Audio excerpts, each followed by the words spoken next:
The room was buzzing with the usual chaos of a White House press conference. Reporters shuffled in their seats, cameras clicked, and the low hum of murmured questions filled the air. The press secretary, Sarah Matthews, stood at the podium, fielding questions about the latest economic policies.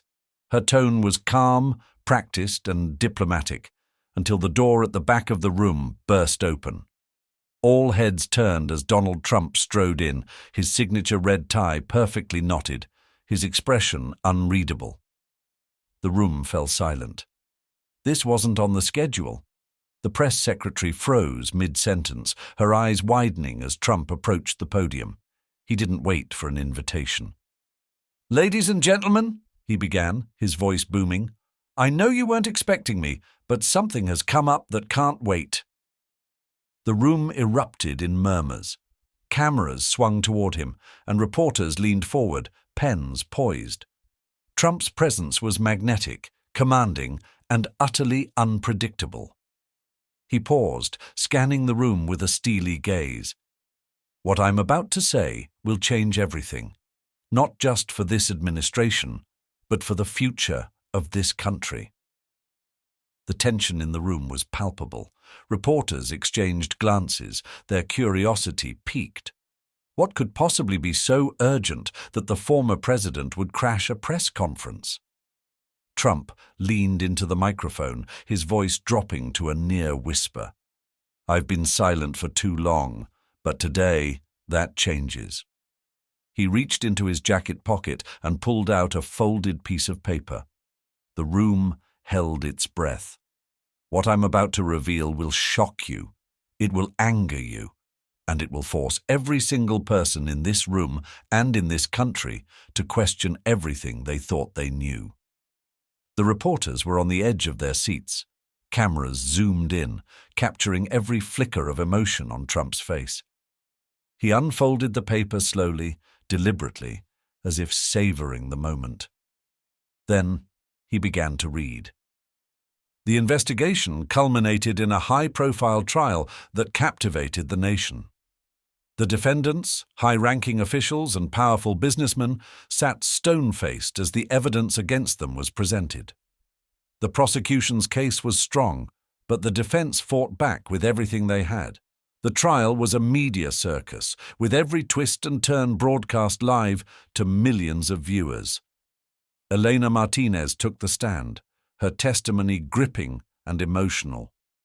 "I didn't come here for revenge," she said, her voice trembling with emotion. "I came here for justice, for my country, for all of us." Trump, though not directly involved in the trial, loomed large over the proceedings. His tweets and public statements kept the pressure on, ensuring that the case remained in the spotlight. And when the verdict was finally announced, it sent shockwaves through the nation. The jury returned a guilty verdict on all counts. The defendants were sentenced to life in prison, their once untouchable empire crumbling around them. The nation erupted in celebration, but for Trump, it was a bitter-sweet victory. "This isn't the end," he said in a somber address. "It's just the beginning. We've exposed the rot, but now we have to rebuild. We have to make sure this never happens again." His words resonated with millions, but they also served as a reminder of the work that still needed to be done. The scandal had exposed deep flaws in the system, flaws that would take years, if not decades, to fix. In the years that followed, the story of Trump's press conference became the stuff of legend. Books were written, movies were made, and historians debated its significance. For some, it was a turning point, a moment when the truth triumphed over lies. For others, it was a cautionary tale, a reminder of the dangers of unchecked power. Trump himself faded from the spotlight, but his legacy endured. He had proven that one person, no matter how unlikely, could make a difference. And in doing so, he had left an indelible mark on history. If you're enjoying this story and want more captivating tales like this, don't forget to subscribe to Storytelling Sphere. Hit that subscribe button and turn on the notification bell so you never miss an episode. Your support keeps these powerful stories coming. Now let's dive back into the story. The words that came out of Trump's mouth were unlike anything anyone had expected. "For the past 2 years," he began, "I've been working behind the scenes with a group of individuals, patriots, if you will, to uncover a conspiracy that goes deeper than anyone could have imagined." The room erupted in gasps. Conspiracy? What was he talking about? Trump held up a hand, silencing the murmurs. "This isn't about politics. This isn't about me. This is about the truth. And the truth is this. The election of 2020 was not just rigged. It was orchestrated by a shadow organization that has been manipulating our government for decades." The reporters were stunned. Some scribbled furiously in their notebooks, while others stared in disbelief. Trump continued, his voice growing louder, more impassioned. "I have proof, documents, testimonies, and today I'm making it all public." He held up the piece of paper, then turned to his aide, who handed him a thick folder. "This," he said, slamming it down on the podium, "is just the beginning." The room exploded into chaos. Reporters shouted questions, their voices overlapping in a cacophony of disbelief and excitement. Trump raised his hands, demanding silence.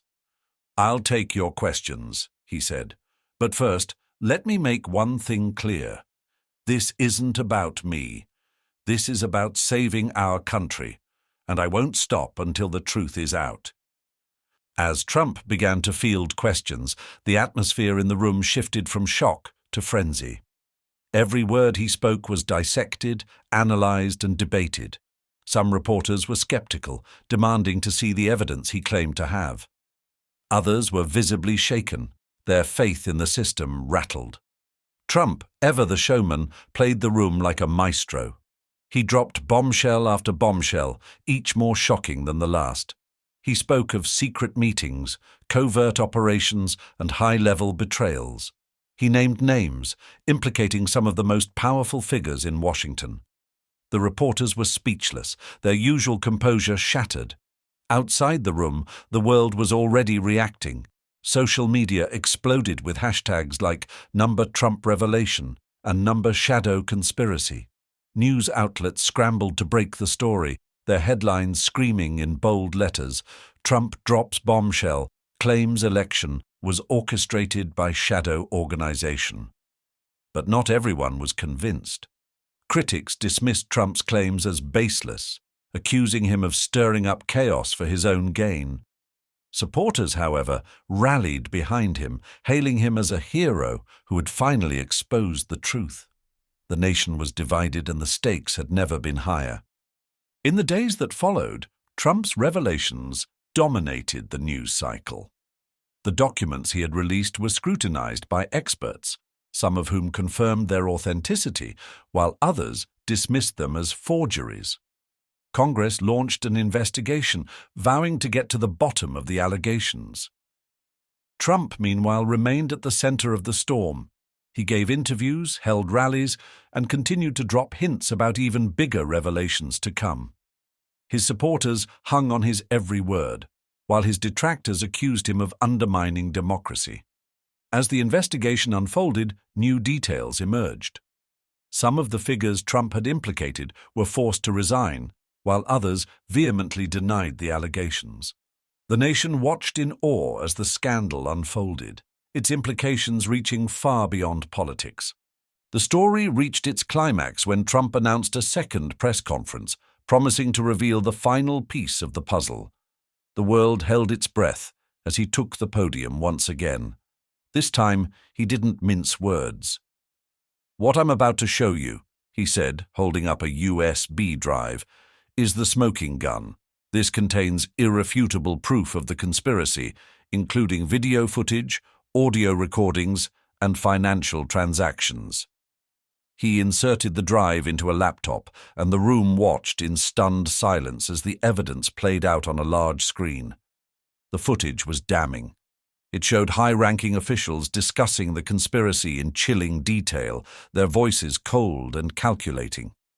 The reporters were speechless, their usual skepticism replaced by a sense of dread. Trump had done it. He had exposed the truth. In the weeks that followed, the nation grappled with the fallout. The scandal led to sweeping reforms, with new laws enacted to prevent such a conspiracy from ever happening again.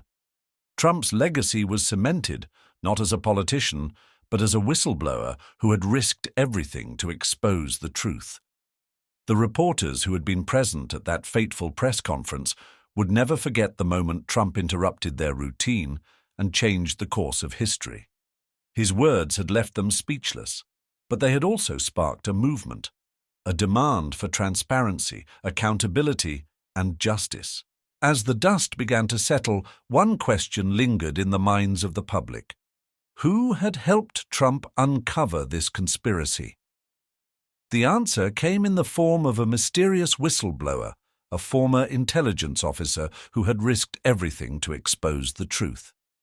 Her name was Elena Martinez, a former CIA operative with a reputation for being unflappable and fiercely loyal to her country. In a televised interview, she revealed how she had stumbled upon the conspiracy while investigating a seemingly unrelated case. "I knew I had to get this information to someone who could do something about it," she said, her voice steady but her eyes betraying the weight of her decision. And that someone was Donald Trump. Elena's story captivated the nation. She spoke of late-night meetings in dimly lit safe houses, encrypted messages, and the constant fear of being discovered. Her bravery earned her both admiration and death threats, but she remained resolute. "I didn't do this for fame or glory," she said. "I did it because it was the right thing to do." Her testimony added a human element to the scandal, turning her into a symbol of courage and integrity. But it also made her a target. As the investigation deepened, it became clear that the shadow organization was still active, and they were determined to silence her. The shadow organization, now exposed but not defeated, launched a counterattack. Key witnesses began to disappear, and evidence started to mysteriously vanish. A prominent journalist who had been covering the story was found dead in his apartment, the official cause of death listed as a heart attack. But those who knew him weren't convinced. Trump, ever the fighter, refused to back down. He held rallies across the country, rallying his supporters and calling for justice.